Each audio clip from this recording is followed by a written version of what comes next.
الرحمن الرحیم۔ یقین کرو مسلمانوں اور میرے پاکستانیوں اور میرے فوجی بھائیوں، آج ایک ہندو پنڈت کا ویڈیو دیکھ کے اس قدر دینی غیرت جاگی ہے۔ وہ جو کسی نے کہا تھا کہ بے پردہ نظر آئیں آج جو چند بیویاں، اکبر زمین میں غیرت قومی سے گڑ گیا۔ پوچھا کہ آپ کا وہ پردہ کہاں ہوا، کیا ہوا؟ کہنے لگی کہ عقل پہ مردوں کی پڑ گیا۔ آج کے دور میں اگر ان خواتین سے پوچھا جاتا تو یہ شاید کہتی کہ ہمارا جو پردہ ہے یہ باباؤں کی قبروں پر پڑ گیا ہے، مردوں کی قبروں پر پڑ گیا ہے۔ مسلمان اس قدر بے حس ہو سکتے ہیں اور ان کی غیرت اس قدر مردہ ہو سکتی ہے، یہ کبھی نہیں سوچا تھا۔ لیکن اس ہندو پنڈت کی ان باتوں کو پہلے سنیں اور پھر اس کے اوپر میں تبصرہ کروں گا۔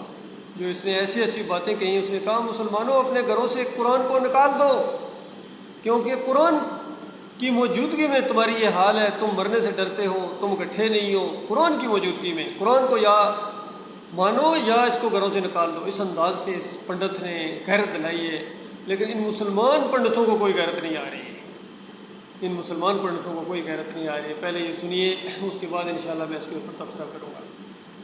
آج قرآن رکھتا ہوں اس مندر پر، لیکن آج ایک اعلان کرتا ہوں، جتنے بھی شیخ مولانا اسلامک کنٹریاں ہیں، قرآن اٹھا کے اپنے گھر سے ہٹا دیں۔ اچھا پنڈت جی پوتر قرآن رکھتے ہیں اپنے پاس، ان کو قرآن رکھنے کا ادھیکار اپنے پاس نہیں ہے۔ قرآن رکھنے کا کوئی حق نہیں ہے کہہ رہا ہے۔ کیوں پنڈت جی؟ جب یہ اپنے امت کو نہیں بچا پا رہے ہیں، مسجد اقصیٰ نہیں بچا پا رہے ہیں، تو ایک کو کیا ضرورت ہے قرآن رکھنے کی؟ مسلمان ہیں ایک کوئی اسلامک کنٹری، ہم یہ کر دیں گے، ہم یہ کر دیں گے، ہم یہ کر دیں گے، ہم یہ کر دیں گے۔ ارے بے سر موت دلالو، کبھی تو باہر نکلو۔ کتنا سعودی میں ناچ گانا ہو گیا ہے کہ آدمی نے سعودی میں ناچ گانا ہو رہا ہے کیا بھائی؟ تبھی تو نہیں نکل رہے ہو۔ اچھا بتاؤ، ناچ گانا ہو رہا ہے سعودی میں؟ جو نبی کی امتیں ہیں وہاں پہ، آپ بتائیے، قطر ہو، لیبنان ہو، عراق ہو، ایران ہو، ترکی ہو، یہ سب سو رہے ہیں پنڈت جی لگاتار۔ یہ سوشل میڈیا پر باقی آپ خود سن لیں۔ میں تو یہ کہوں گا کہ کسی کے پاس آج کوئی جواب نہیں ہے، کیونکہ یہ جو غیرت ہوتی ہے نا اور ایمان کے ساتھ یہ جڑی ہوتی ہے، ایمان کی ایک شاخ ہے۔ اور یہ ہندو پنڈت یہاں تک کہہ رہا ہے کہ دیکھو، جب ان سے پوچھا گیا کہ مسلمان تو کہہ رہے ہیں کہ جب ہماری باری آئے گی تو ہم یہ کریں گے، ہم وہ کریں گے، اس نے کہا تمہاری باری آئے گی تو تم کرنا نا، تمہاری باری آئے گی نہیں، وہ اس سے پہلے تمہیں ختم کر دے گا۔ اور پھر تم کیا لڑو گے اللہ کے راستے میں؟ اللہ تعالیٰ پسند ہی نہیں کرتا ہے کہ تم شہید ہو کے جنت میں آؤ، تم اس لائق ہی نہیں ہو کہ تمہیں شہادت کے مرتبے پر فائز کیا جائے۔ یہ ہندو کہہ رہا ہے، میں نہیں کہہ رہا ہوں، یہ ہندو کہہ رہا ہے کہ مسلمانوں، مسلمان کنٹریوں اور بڑے بڑے جرنیلوں، ایٹمی پاور ہو، تم اس لائق ہی نہیں ہو کہ اللہ کے راستے میں لڑو، اللہ نے تمہیں رد کر دیا ہے۔ اور تم کہتے ہو جب ہماری باری آئے گی تو پھر ہم لڑیں گے۔ وہ ہندو پنڈت کہہ رہا تمہاری باری آئے گی نہیں، تمہیں پتہ ہی نہیں چلے گا، اللہ تعالیٰ تمہارے اوپر عذاب نازل کر کے تمہیں اس سے پہلے ہی نیست و نابود کر دے گا۔ یقین کیجئے یہ بالکل حقیقی باتیں ہیں، حالانکہ ہندو پنڈت کو بھی شاید معلوم نہ ہو کہ یہ قرآن کی باتیں ہیں۔ قرآن میں اللہ تعالیٰ نے مسلمانوں کو یہی کہا تھا کہ اگر تم دین کے تقاضے نہیں پورے کر سکتے ہو تو تم میری نگاہ میں مرتد ہو، اور تمہیں ہٹا کے مالک ایسوں کو لے کے آئے گا جو اللہ سے محبت کریں گے اور اللہ ان سے محبت کرے گا۔ سورہ المائدہ کے اندر، اور مالک فرماتا ہے وہ اللہ کے راستے میں جہاد کریں گے اور لائمۃ اللائم سے بے نیاز ہو جائیں گے، یعنی کون کیا کہے گا، لوگ کیا کہیں گے، دنیا کیا کہے گی، انٹرنیشنل برادری کا پریشر کیا ہوگا، اندرونی عوام کیا کہے گی، بیرونی لوگ کیا کہیں گے، وہ ان چیزوں کی پرواہ نہیں کریں گے۔ وہ خالص اللہ کے بھروسے کے اوپر اللہ کی محبت کی وجہ سے اللہ کے راستے میں جہاد کریں گے۔ اور یہاں جہاد سے میری مراد وہ نہیں ہے جو یہ جہادی ٹولے ہیں، کیونکہ یہ تو ان کے عقیدے خراب ہیں، اسی وجہ سے ان کا جہاد بھی قبول نہیں ہے، نہ ان کا عمرہ قبول ہے، نہ ان کا حج قبول ہے، نہ ان کی نمازیں قبول ہیں، نہ ان کے روزے قبول ہیں، صوم، نہ ان کی زکوٰۃ، کوئی عمل ان کا اللہ کے یہاں قابل قبول نہیں ہے۔ ان کے شرک کی وجہ سے یہ قبروں کے پجاری ہیں، یہ قبروں کو اس طرح پوجتے ہیں، مزاروں کو، جس طرح ہندو اپنے مورتی کو پوجتا ہے۔ فرق یہ ہے کہ وہ اپنی مورتی کو کھڑا کر کے پوجتا ہے اور یہ اپنی مورتی کو لٹا کے پوجتے ہیں۔ میں نے ہندوؤں کو اعتراض کرتے ہوئے دیکھا ہے، یہ ڈاکٹر ذاکر کے پروگرام کے اندر ہندو نے سوال کیا کہ ڈاکٹر ذاکر تم کیسے کہہ سکتے ہو کہ مسلمان مورتی پوجا نہیں کرتے ہیں؟ تمہاری مورتی لیٹی ہوئی ہے بابا کی شکل میں اور ہماری مورتی ذرا کھڑی ہے، کچھ اس کا روپ تو نظر آتا ہے، تمہارا نظر بھی نہیں آتا ہے مورتی۔ تو اس کا جواب بہرحال ڈاکٹر ذاکر کے پاس نہیں ہے۔ کتنے لوگوں نے پوچھا بھائی ہم مسلمان ہونا چاہتے ہیں، اس کے بعد آگے بتاؤ بریلوی بنے، دیوبندی بنے، اہل حدیث بنے، کیا بنے؟ تو اس کا جواب ڈاکٹر ذاکر کے پاس نہیں ہے۔ تو اس کا جواب جو ہے نا وہ میرے پاس ہے، میرے پاس ہے کہ تم مسلم بنو اور اللہ کے ساتھ شرک نہ کرو۔ اب تم مسلم نہیں رہے ہو، تم دیوبندی ہو، تم بریلوی ہو، تم اہل حدیث ہو، تم سلفی ہو، شیعہ ہو، قادیانی ہو، سب کچھ ہو۔ وہ جو کسی نے کہا نا کہ یوں تو سید بھی ہو، مرزا بھی ہو، افغان بھی ہو اور تم سبھی کچھ ہو، بتاؤ کہ مسلمان بھی ہو؟ مسلمان بننا کوئی آسان کام ہے؟ کہتے ہیں مسلمانوں کو اکٹھا کرو، مسلمانوں کو اکٹھا کرو، اسرائیل کے خلاف اکٹھے ہو جاؤ، اکٹھے ہو جاؤ، اکٹھے ہو جاؤ، اکٹھے ہو جاؤ۔ اکٹھے ہونے کے بعد کیا کرو گے؟ اکٹھے ہونے کے بعد کیا سمجھتے ہو تم جنت میں چلے جاؤ گے؟ ہرگز نہیں، ہرگز نہیں۔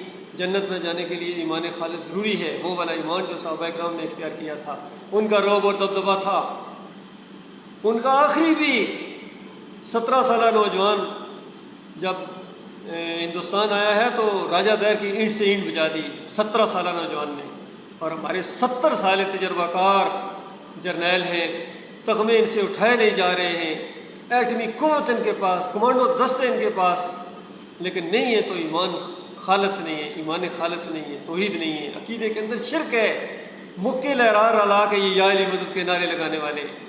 اور اس کے بعد کوئی چڑھاوے چڑھا رہا ہے، کوئی بڑی امام میں جا کے سجدہ ریز ہو رہا ہے، کوئی علیج ویری کی قبر پر جا کے ماتھا ٹیک رہا ہے، کوئی محی الدین چشتی کو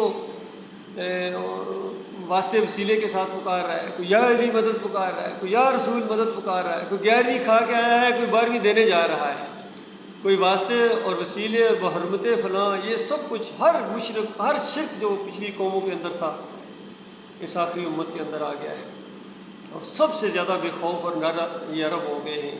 اس رات جس دن رات غزہ کے اوپر قیامت ٹوٹی ہے، ادھر لاشیں بکھر رہی تھیں اور عرب ڈانس کر رہے تھے، ان کے مجرے ہو رہے تھے اور ان کے گانے بجانے ہو رہے تھے۔ اللہ کے بندو، یہ اللہ کا عذاب ہے تمہارے اوپر، اور یہ چند دنوں کا معاملہ ہے، یہ زندگی ہے، ہمیشہ کے لیے نہیں ہے۔ ایک دن تو بہرحال اترنا پڑے گا، کتنی دیر اور۔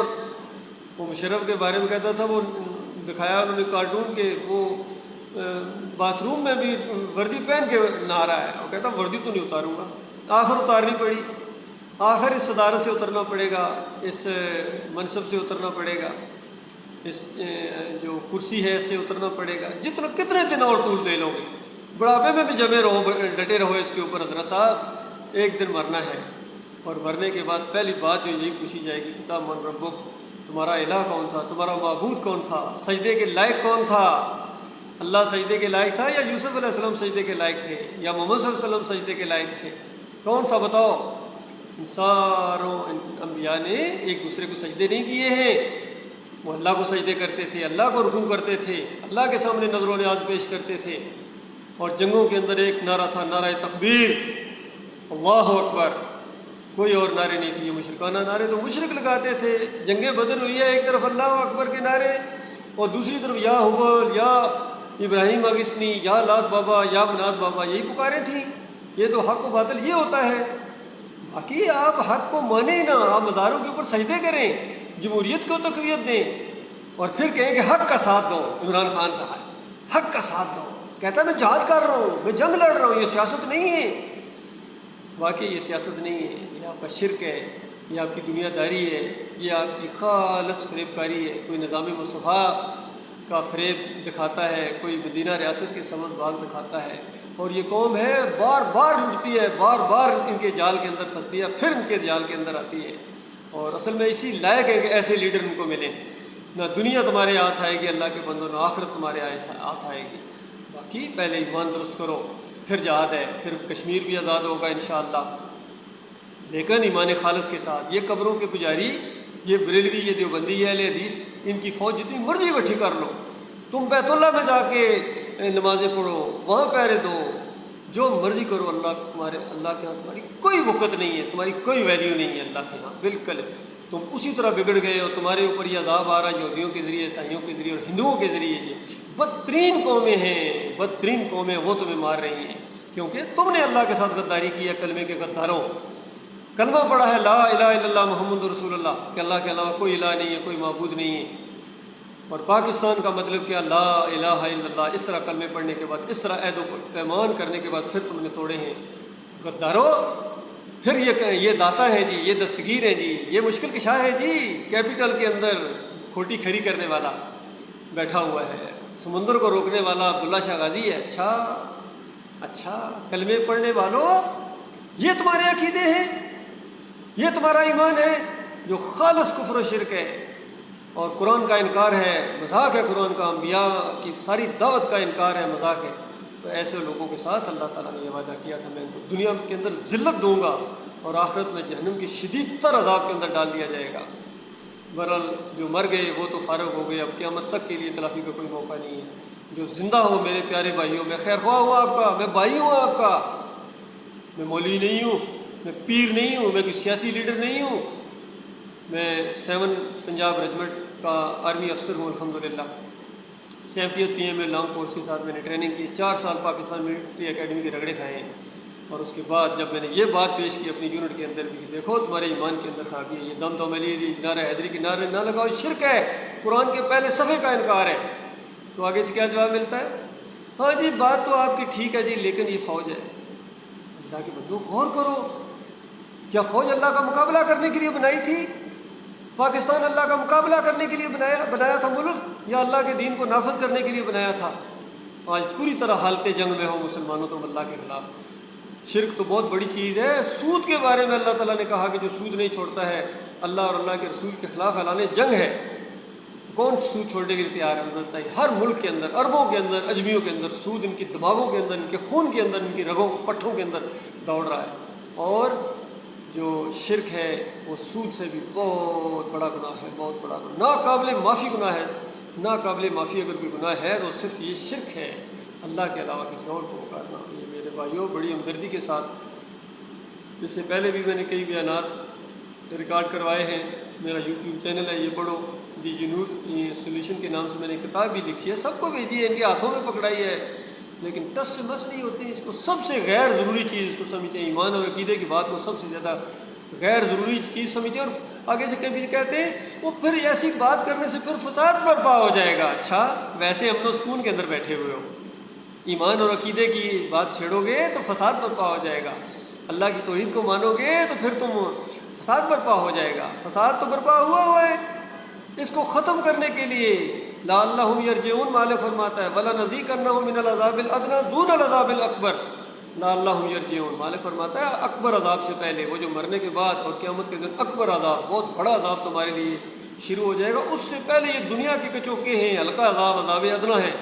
طوفان ہیں، آندیاں ہیں، سیلاب ہیں، دھماکے ہیں، فرقہ بندی ہے، مہنگائی ہے، تمہارے اوپر راکٹوں کی بارش ہوتی ہے، میزائل تمہارے اوپر گرتے ہیں، کافر اور مشرک اور بد کردار اور کرپٹ قسم کے حکمران تمہارے اوپر مسلط کیے جاتے ہیں، یہ تمہارے اپنے کرتوتوں کی وجہ سے ہے۔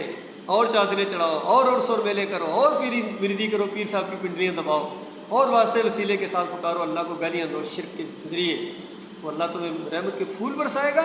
پچھلی قوموں کے اوپر اسی جرم کی وجہ سے عذاب کے کوڑے آئے ہیں۔ قُلْ سِیرُوا فِی الْأَرْضِ فَانظُرُوا کَیْفَ کَانَ عَاقِبَةُ الَّذِینَ مِن قَبْلُ کَانَ أَکْثَرُهُم مُشْرِکِینَ۔ مالک فرماتا ہے پچھلی قوموں کا مطالعہ کرو، ان کھنڈرات کو جا کر دیکھو، لوگوں سے پوچھو ان کے ساتھ میں نے کیا کیا ہے۔ کان اکثرہم مشرکین، جب اکثریت مشرک بن جاتی ہے پھر میں مارتا ہوں، کوڑا عذاب کا حرکت میں آتا ہے۔ کہیں مالک فرماتا ہے وما یؤمن اکثرہم باللہ الا وہم مشرکون، اکثریت اس طرح اللہ کو مانتی ہے کہ ساتھ ساتھ شرک بھی کرتے ہیں۔ سورہ یوسف 106 نمبر ہے۔ میرے بھائیوں غور کرو ان باتوں کے اوپر، ابھی بھی وقت ہے، یاد رکھنا کہ اسی شرک کی حالت میں موت آ گئی، بات نہ مانی۔ اب دو ہی باتیں، یا تو بات مانو اور اللہ کے عذاب سے بچو، اور یا ڈٹے رہو اپنے شرک اور کفر کے اوپر، نہ مانو اور مرنے کے ساتھ آگ میں اتر جاؤ، ان دونوں میں سے اختیار اب آپ کو ہے۔ یہ بات قرآن کی بات ہے، اور نبی علیہ السلام آخر نبی محمد صلی اللہ علیہ وسلم کی حدیث کی بات ہے، نبی علیہ السلام نے فرمایا قبروں کو کچا رکھو، اس کے اوپر گنبد اور مزار نہ بنے۔ اسی نبی کی قبر کے اوپر گنبد بنا دیا آپ نے، اور سمجھتے ہو کہ تم دین اسلام کے اوپر ہو، تم گنبد کے رکھوالے اور پجاری ہو۔ تمہارا نبی علیہ السلام سے کوئی تعلق نہیں ہے، تمہیں صحابہ کرام سے کوئی تعلق نہیں ہے۔ نبی علیہ السلام کے دور میں یہ نہ جمہوریت کا بت تھا، نہ یہ قبریں اور آستانے تھے، نہ یہ مندر تھے، نہ یہ مزار تھے، نہ یہ پیری مریدی تھی، نہ عرس اور میلے تھے۔ دین اسلام بالکل سادہ دین ہے۔ اور اب جو پوری دنیا میں ایک اور پیغام جا رہا ہے وہ بڑا نیگیٹو جا رہا ہے آپ لوگوں کی وجہ سے۔ پوری دنیا دیکھ رہی ہے کہ ان کے اپنے بھائیوں کو چیخا، ان کے تکا بوٹی بنا دی گئی ہے، ان کے بچوں کی چیخیں پکاریں اور ان کی مائیں اور بہنیں چیخ رہی ہیں، اس سے ان کی لوٹی جا رہی ہیں، اور یہ مسلمان ٹس سے مس نہیں ہوتے ہیں، لہذا یہ دین ہے ہی غلط ہے۔ یقین کرو یہ نیا اس دور کا سب سے بڑا جو نیگیٹو پیغام گیا ہے دوسری قوموں کی طرف، یہ گیا ہے مسلمانوں تمہاری طرف سے۔ تمہیں ذرا غیرت نہیں آتی ہے، نہ دینی غیرت ہے۔ اسی وجہ سے بات ذرا تلخ ضرور ہے، کیونکہ کوئی تمہارے اوپر اثر نہیں ہوتا ہے کسی چیز کا، یہ صرف اس امید کے اوپر کہ شاید کوئی دکھتی جاگ، کوئی اندر سے کوئی چنگاری جاگ پڑے کسی کے اندر سے، اور اللہ تعالیٰ اس کی برکت سے بہت بڑا انقلاب آ جائے۔ ایمان اور عقیدہ پہلے ہے، ورنہ یاد رکھنا آج جو فلسطین میں وہاں ہو رہا ہے، کل یہاں تمہارے اپنے شہروں کے اندر ہوگا، کچھ نہ کر پاؤ گے۔ وقت گزر چکا ہوگا، ابھی بھی وقت ہے، ابھی بھی اٹھو، ایمان خالص کر کے جنگ کرو۔ میں ایمان خالص کیے بغیر کسی جنگ کا تمہیں نہیں کہتا ہوں۔ پہلے ایمان خالص کرو، پہلے اپنے مندروں کو گراؤ، یہ جن کو گنبد کہتے ہو، جن کو مزار کہتے ہو، یہ سلسلے ختم کرو، اور اللہ سے معافی مانگو، اجتماعی طور پر معافی مانگو میری قوم کے لوگوں کو۔ مالک بھول ہو گئی، غلطی ہو گئی، انہیں پیروں اور مولویوں کی وجہ سے ہم نے یہ معاملہ کیا ہے۔ مالک ہم ان کو چھوڑتے ہیں، ہم تیرے بندے ہیں، تیرے سامنے سجدے کرتے ہیں، رکوع کرتے ہیں، تجھے پکارتے ہیں، بس بغیر واسطے وسیلے کے ہمارا کوئی نہیں ہے۔ مالک ہم سے بھول ہو یا معاف کر دے۔ یقین کرو اللہ کی میٹھی نعمت کس طرح پھر متوجہ ہو جائے گی آپ کی۔